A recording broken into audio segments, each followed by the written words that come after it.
Hi friends, ഇന്ന് നമ്മളൊരു അടിപൊളി ഫ്രഞ്ച് ഫ്രൈസുമായിട്ടാണ് വന്നിട്ടുള്ളത്. നമ്മുടെ ചാനൽ എല്ലാവരും ഒന്ന് കയറി സബ്സ്ക്രൈബ് ചെയ്യുക, ബെൽ ബട്ടൺ അമർത്താൻ മറക്കരുതേ. അപ്പോൾ നമ്മൾ ഇന്ന് ഫ്രഞ്ച് ഫ്രൈസിന് വേണ്ടിയിട്ട് 2 ഉരുളക്കിഴങ്ങാണ് എടുത്തിട്ടുള്ളത്. അത് രണ്ടിൻ്റെ തോല് കളഞ്ഞ് അത് നല്ല കുറച്ച് കട്ടി തന്നെ നമ്മൾ മുറിച്ചെടുക്കുന്നുണ്ട്. അപ്പോൾ ഇത് മുറിച്ചെടുത്തിട്ട് ഒരു കുറച്ച് 2 വെള്ളത്തിൽ നന്നായിട്ടൊന്ന് കഴുകിയെടുക്കുക.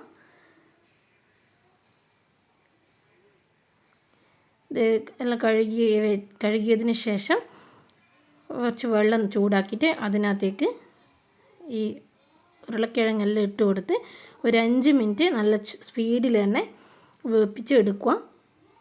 വെന്തതിന് ശേഷം അത് ഓരോന്ന് വൃത്തിയിൽ കോരിയെടുത്ത് അതിൻ്റെ വെള്ളമെല്ലാം നന്നായിട്ട് പോകാൻ വേണ്ടി കുറച്ച് സമയം അടച്ച് വെക്കുക.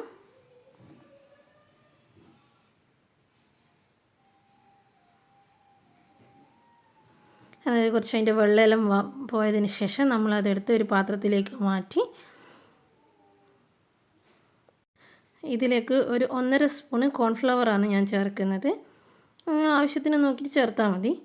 പിന്നെ കുറച്ച് മുളക് പൊടി, കുറച്ച് ഉപ്പ് ഇത്രയും ചേർത്തിട്ട് അത് പാത്രത്തിന് കൊണ്ട് തന്നെ ഒന്ന് ഇളക്കി എടുക്കുക.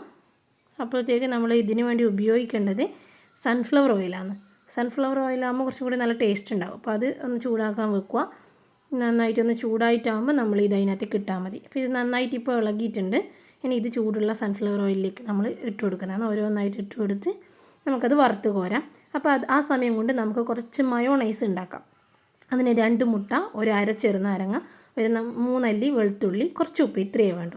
അപ്പോൾ ചെറുനാരങ്ങേൻ്റെ നീര് അതിനകത്തേക്ക് നമ്മൾ എടുത്ത് വെച്ചിട്ടുണ്ട്. 2 മുട്ട ഒരു ജാറിലേക്ക് ഒഴിച്ച് ചെറുനാരങ്ങേൻ്റെ നീര് അരിച്ച് ചേർക്കുക. 3 അല്ലി വെളുത്തുള്ളിയും ചേർത്ത് ഒരു നുള്ളു ഉപ്പ് ഇട്ട് മിക്സിയിലൊന്ന് കറക്കിയെടുക്കുക. കുറച്ച് കറങ്ങിയിട്ടാകുമ്പം ഒരു അര ഗ്ലാസ് സൺഫ്ലവർ ഓയിൽ അതിനകത്തേക്ക് ചേർത്ത് കൊടുത്ത് നല്ലോണം ഒന്ന് അടിച്ചെടുത്താൽ നല്ല അടിപൊളി മയോണൈസ് റെഡി ആയിട്ടുണ്ട്. അപ്പോൾ ഇനി ഈ മയോണൈസ് നമുക്ക് ഈ ഫ്രഞ്ച് ഫ്രൈസിൻ്റെ അകത്ത് കൂട്ടിയിട്ട് കഴിക്കാം. അടിപൊളി ടേസ്റ്റാണെന്നാണ് നേതൂട്ടം പറയുന്നത്. Okay, thank you.